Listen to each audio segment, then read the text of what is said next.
How do you feel about going to high school? Nervous. What makes you nervous? What's worrying you? Everything. Everything. It's just new school. It's also a new type of school. And, that's kind of, it's just one of those things that make you nervous. Is there anything that really excites you about going to high school? Is there something you're looking forward to? Making new friends. Creating an ASD-friendly environment from a secondary perspective poses some additional challenges. The high school setting is what we would call a never-ending, changing environment. So this is really challenging for students with an ASD.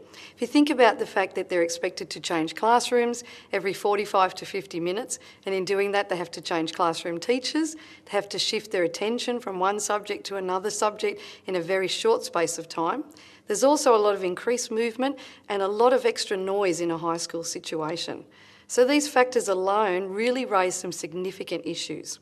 What we would hope to do in that high school setting is be really respectful of the fact that we're dealing with adolescents and try to be a little discreet in the supports that we're introducing and makes things across a whole school support so that they actually have an opportunity to fit in with their peer group and make some really strong connections.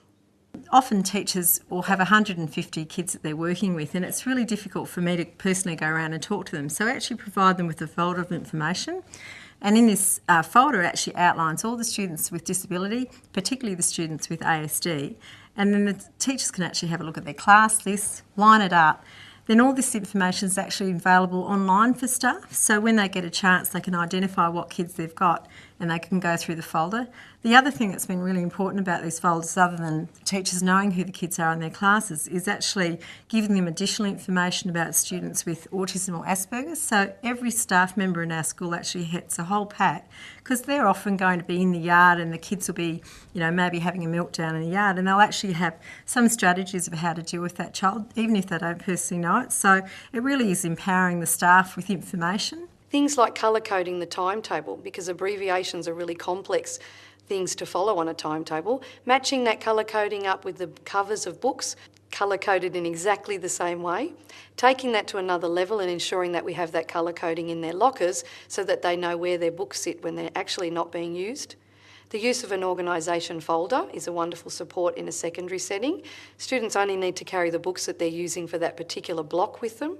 They can put their diary in the same folder, they can have their stationery carried with them, and we can individualise that so that they're able to have their own power scripts and their own social stories if it's needed to help them keep on track and know how to be organised. We can also back this up with an organisation group so that students are brought together for some time of the day to prepare for what's ahead, so that they have the right equipment. There's nothing worse than turning up to an art lesson without your apron and finding then that you're going to be singled out then, when we could have had that dealt with within that organisation group time. So I guess it's all about setting them up for success, and organisation is a really key area. Most teenagers have a mobile phone, and we actually find that the kids with ASD are very good with technology. And so we actually put their timetable on their phone, and it means that we can actually colour code it. And then the kids actually have their timetable there. We colour code their books and folder. So when they need to go to the next lesson, the secondary school is very big, the kids are moving around. They can get out their phone, they have a look at what's on the phone, red for science. They get their red book, red folder, put that all together, and they can head out the door. And then while they're going, the other thing that we actually have put onto their phone is a transition type photograph. So the kids have gone around and taken photos of all the different buildings. And when they look on their phone, they can go, all right, I'm going off to science. And they can bring up the picture of science and even possibly the teacher they've got.